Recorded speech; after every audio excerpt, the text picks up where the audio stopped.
বন্ধুরা তোমরা দেখো দেবায়নের কাজ, ওর কাজটা দেখে মানে আমি অবাক হয়ে যাই। ওকে আমি যতবারই চাইছি সোজা করে রাখতে, ও ততবারই পাল্টি খাচ্ছে। মানে ও আমার সাথে পাল্লা দিয়েছে যে তুমি যতবারই আমাকে সোজা করবে আমি ততবারই পাল্টি খাবো।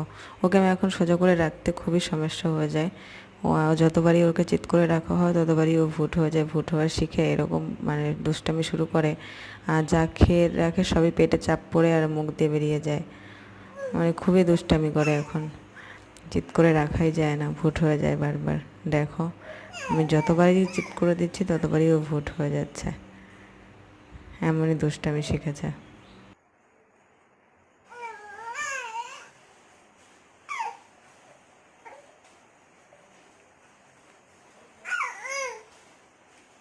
দাঁড়া বাবা, দুষ্টামি করে শুধু।